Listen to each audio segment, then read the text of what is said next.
Students, today we will start chapter 4 of your science subject named carbon and its compound.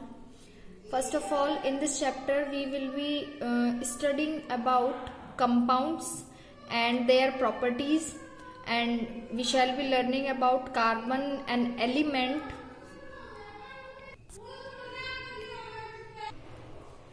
As we all know, all living structures are carbon based, and in the earth's crust has only 0.02%, only 0.02% carbon है in the form of minerals like carbohydrates, hydrogen, carbonates, coal, petroleum, etc.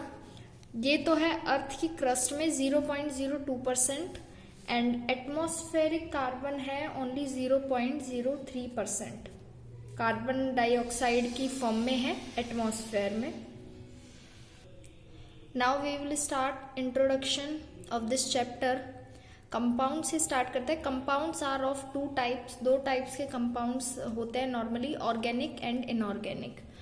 Organic compounds are made up of carbons and form the basis of all living organisms. अभी मैंने बोला है organic compounds carbon से बने होते हैं और कार्बन एक बेसिक फॉर्म है for all living structures. Clear? यहाँ से हमारा चैप्टर मेनली स्टार्ट है. Topic name is bonding in carbon and the covalent bond हम पढ़ेंगे. What is the covalent bond. Start करते हैं कार्बन से. 9th क्लास में हमने एटॉमिक नंबर, वैलेंसी वगैरह आप सब कुछ आप रिवाइज कर चुके हैं. Atomic number of carbon is 6 है एटॉमिक नंबर कार्बन का, and it's electronic configuration is 2,4. Electronic configuration के बारे में हम पढ़ चुके हैं. के शेल में 2 electrons and remaining 4 electrons in L shell. It requires 4 electrons to achieve noble gas configuration. Noble gas configuration is when last shell wants to complete its shell. Octet rule जिसको हम बोलते हैं, जिसमें लास्ट शेल में 8 electrons होने चाहिए. तो यहाँ 4 हैं, तो इसको 4 इलेक्ट्रॉन्स और नीडेड है नोबल गैस कन्फिगरेशन कंप्लीट करने के लिए, ऑक्टेट रूल कंप्लीट करने के लिए. But carbon can not form an ionic bond. Ionic bond mean एक पॉजिटिव बनाता है, एक नेगेटिव बनाता है. पॉजिटिव जब होता है जब इलेक्ट्रॉन्स डोनेट किए जाते हैं, और नेगेटिव जब बनता है जब इलेक्ट्रॉन्स लिए जाते हैं. और इन दोनों के बॉन्ड से जो पॉजिटिव एंड नेगेटिव की ट्रांसफर से, इलेक्ट्रॉन ट्रांसफरिंग से जो बॉन्ड बनता है that is called ionic bond. लेकिन यहाँ पर कोई आयोनिक बॉन्ड नहीं बनाता है कार्बन एटम, बिकॉज 4 इलेक्ट्रॉन्स ना तो ये देता है और ना ये लेता है. देन कोवेलेंट बॉन्ड हम पढ़ते हैं जो ओनली कार्बन में ही बनता है. नाउ कोवेलेंट बॉन्ड ही क्यों बनता है, आयोनिक बॉन्ड क्यों नहीं बनता है, ये 4 इलेक्ट्रॉन क्यों नहीं देता है और क्यों नहीं लेता है, इसका रीजन है. फर्स्ट है इट कुड गेन 4 इलेक्ट्रॉन्स. ये 4 इलेक्ट्रॉन्स ले सकता है, लेकिन क्यों नहीं लेता?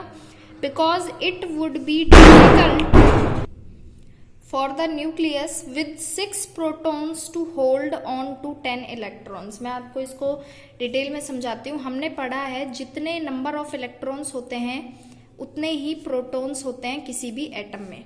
अगर 5 इलेक्ट्रॉन्स हैं तो प्रोटॉन्स भी 5 ही होते हैं. दैट मीन 5 प्रोटॉन होल्ड कर सकता है 5 इलेक्ट्रॉन्स को. प्रोटॉन्स न्यूक्लियस में होते हैं, इलेक्ट्रॉन्स शेल में होते हैं. तो 5 प्रोटॉन्स होल्ड कर सकते हैं 5 इलेक्ट्रॉन्स को.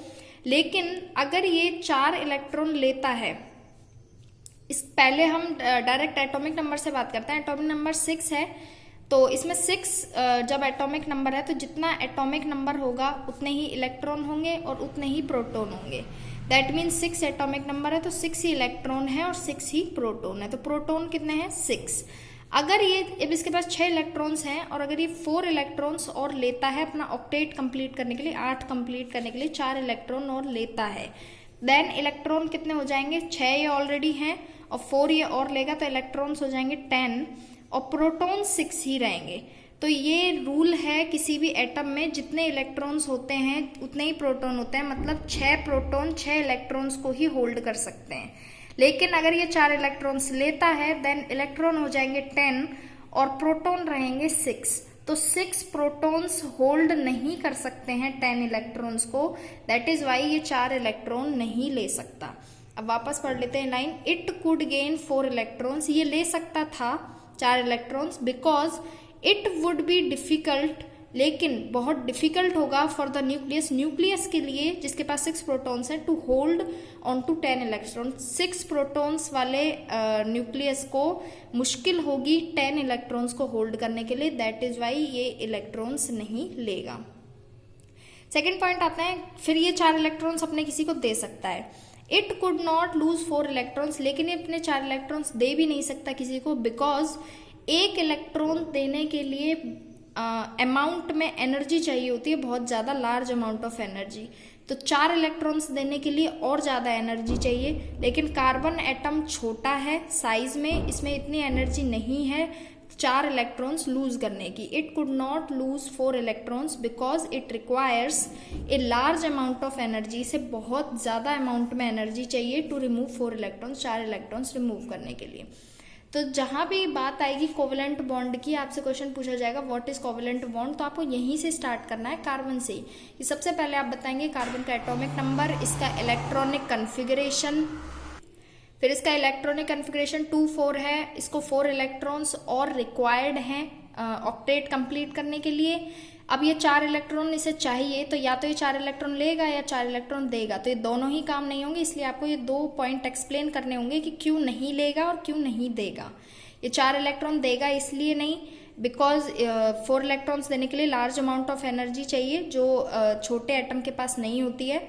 एंड 4 इलेक्ट्रॉन्स गेन इसलिए नहीं करेगा क्योंकि 4 इलेक्ट्रॉन्स लेने के बाद टोटल नंबर ऑफ इलेक्ट्रॉन 10 हो जाएगा और प्रोटॉन 6 ही रहेंगे, तो 6 प्रोटॉन के लिए डिफिकल्ट है 10 इलेक्ट्रॉन्स होल्ड करना।